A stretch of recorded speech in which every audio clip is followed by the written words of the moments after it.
La segunda parte de la clase con respecto a las dinámicas que debe de existir en un grupo.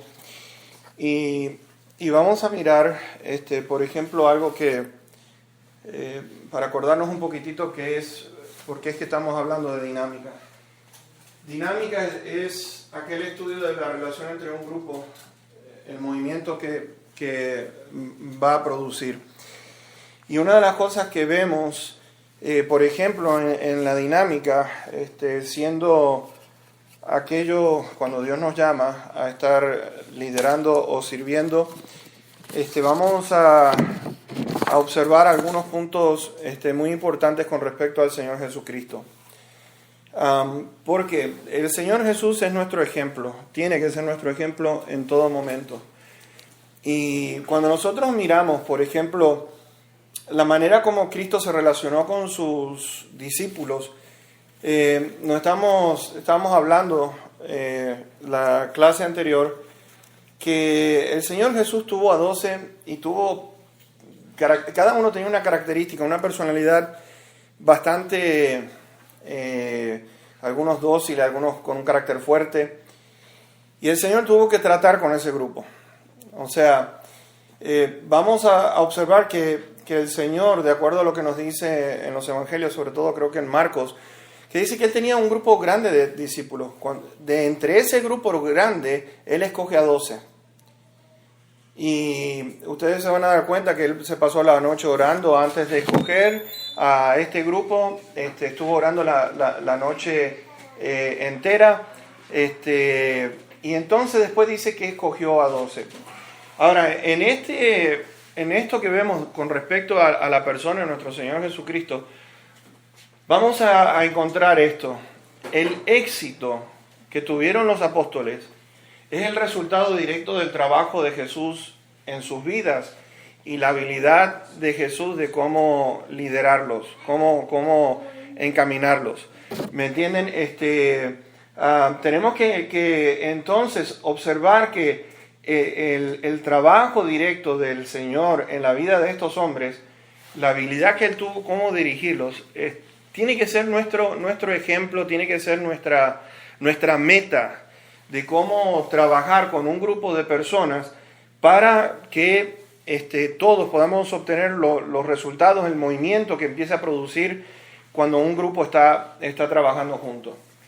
Ahora, una de las cosas que notamos es, por ejemplo, para poder tener una buena dinámica, para mí, le voy a decir una cosa, no hay otro manual más perfecto que lo que es la Biblia, porque me doy cuenta de una cosa. Si queremos tener éxito en la obra que Dios pone en nuestras manos, tenemos que conocer a Jesús. Tenemos que conocer al Señor Jesucristo.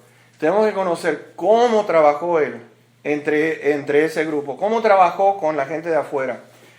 ¿Cómo confrontó Jesús los problemas? ¿Cuál era la visión que tenía el Señor Jesucristo?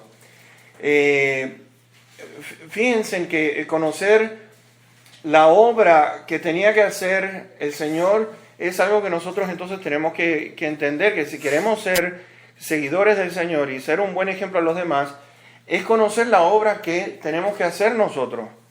¿Me entienden? El Señor lo tenía bien claro. Yo para esto he venido, yo para esto he nacido. Yo he venido al mundo no para servir, sino para ser servido, sino para servir. Le dijo a Pilato, yo he nacido para esto, que era para llevar la cruz. O sea, él tenía, ¿cómo le puedo decir? La obra la tenía bien enfocada y esa fue la dirección que Cristo Jesús llevó hasta el momento de completarla. Cuando Él declara allí en la cruz, consumado es, le está diciendo, lo he terminado, he completado la obra. Mis hermanos, lo mismo creo que Pablo dice, he acabado la carrera, he terminado. Aquello que el Señor le había dado, dice, ya he llegado al fin. Yo sé que ya sus días estaban llegando a su fin, pero podemos notar ahí que a través de todos los problemas que pudo tener, mis hermanos, Pablo, como los apóstoles, tenían bien en claro que su ejemplo era el Señor Jesucristo. Segundo que vamos a notar es una cosa, tener una visión. Si no tenemos visión de Dios en lo que respecta, ¿qué es lo? Ustedes dirán, ¿cómo puedo yo saber cuál es la visión que Dios me está dando? arrancó todo con esto. ¿Cuál es la necesidad que hay en la iglesia? Porque algunos se hacen un drama muy grande con respecto a que, bueno, ¿qué quiere decir, hermano, con la visión? Se complican con eso.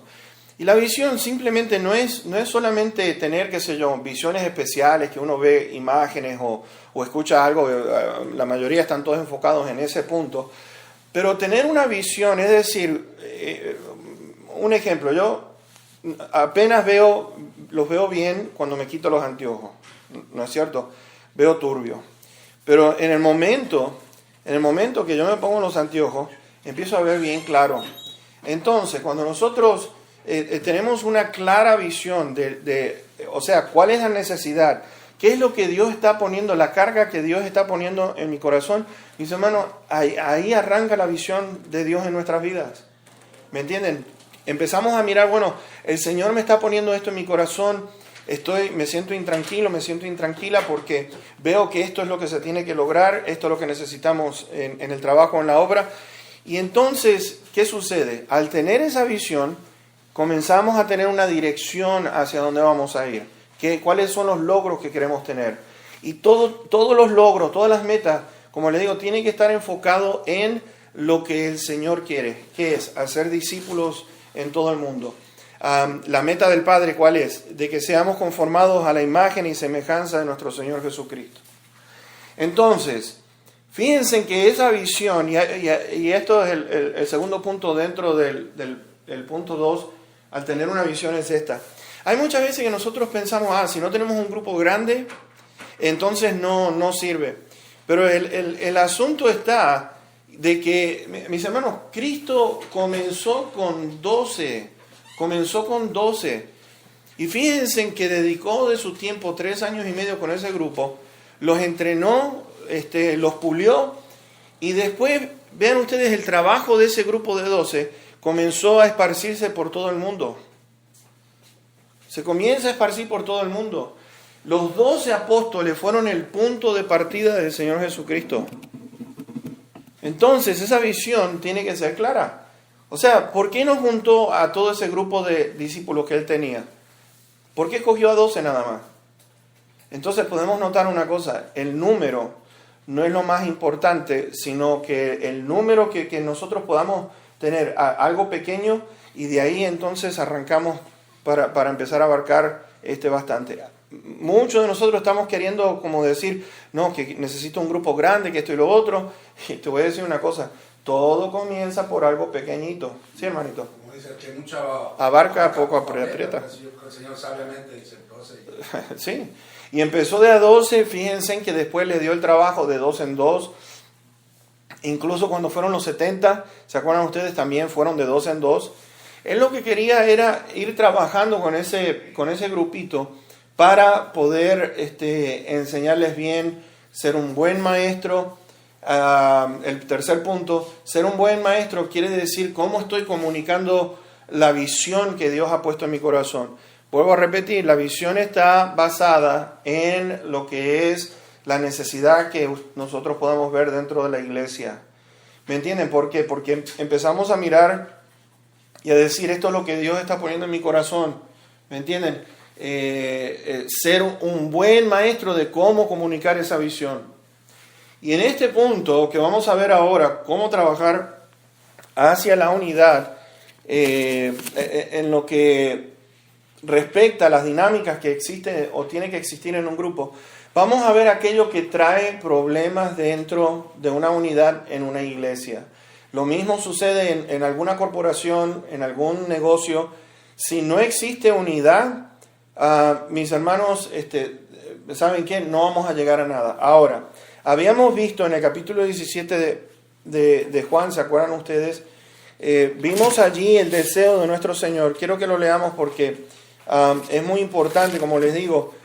El Señor Jesucristo es nuestro punto de partida. Si nosotros queremos ser buenos líderes, buenos siervos de Dios, está enfocado en nuestro Señor Jesucristo y cómo Él llevó adelante la dinámica en un grupo. Fíjense en que la oración del Señor, en el capítulo 17 de Juan, y vamos a leer del versículo número 20 en adelante. El Señor Jesús estaba orando por sus discípulos. Y fíjense en que en el versículo 20 dice esto: mas no ruego solamente por esto, es decir, por ese grupo de 11 que habían quedado, Judas ya se había ido. No ruego solamente por esto, sino también por los que han de creer en mi palabra, en mí, por la palabra de ellos. Y vean la oración del Señor, para que todos sean uno, como tú, oh Padre, en mí y yo en ti, que también ellos sean uno en nosotros, para que el mundo crea que tú me enviaste. La gloria que me diste yo les he dado para que sean uno, así como nosotros somos uno, yo en ellos y tú en mí, para que sean perfectos en unidad, para que el mundo conozca que tú me enviaste y que lo has amado a ellos como también a mí me has amado.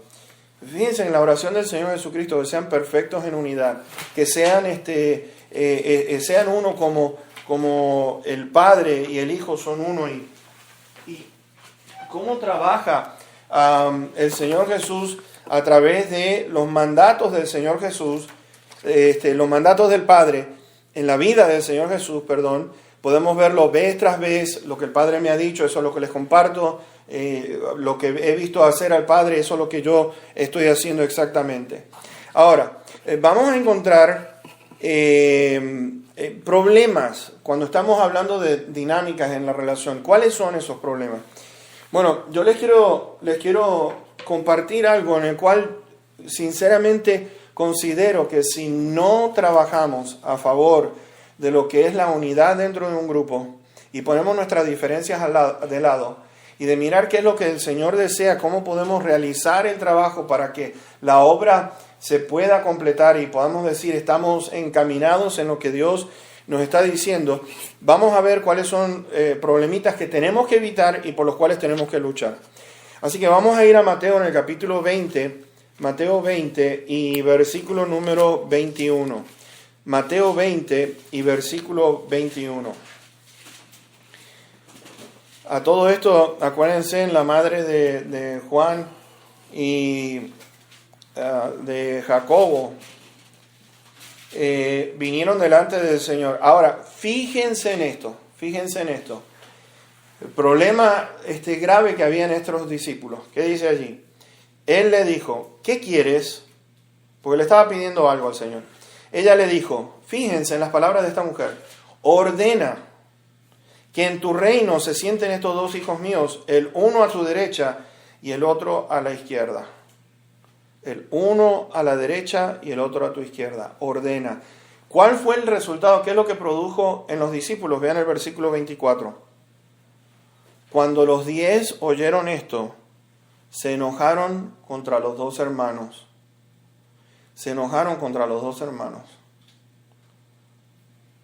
Ahora, ¿qué notamos ahí? Notamos un problema bastante serio. Vamos a ir, por ejemplo, al capítulo 23 de Mateo y el versículo número 11. Mateo 23 y verso 11. Y fíjense en que el Señor está diciendo con respecto a aquellos que, sobre todo, que quieren tener algún título y, por ejemplo, las salutaciones, está hablando el Señor, miren, ustedes aman los primeros asientos en las cenas, están las primeras sillas en las sinagogas, están las salutaciones en las plazas y que los hombres los llamen rabí, rabí. Y entonces el Señor les dice, miren, yo no quiero no quieran que les llamen rabí porque uno es nuestro maestro, el Cristo, y todos ustedes son sus hermanos. Y entonces está hablando con respecto a eso. En el versículo 11, fíjense lo que dice allí. El que es el mayor de ustedes sea su siervo. ¿Qué le estaba diciendo el Señor ahí? Miren, ustedes están hablando de que quieren títulos, quieren esto, quieren saludos, quieren que los reconozcan. Pero el Señor está diciendo, yo quiero que a ustedes los reconozcan porque siervos. Sean siervos. Cuando nosotros estamos con la mentalidad, soy un siervo, ¿cómo les puedo decir? El humo que yo pueda tener de grandeza se desaparece porque El decir siervo, aquí directamente les voy a decir una cosa.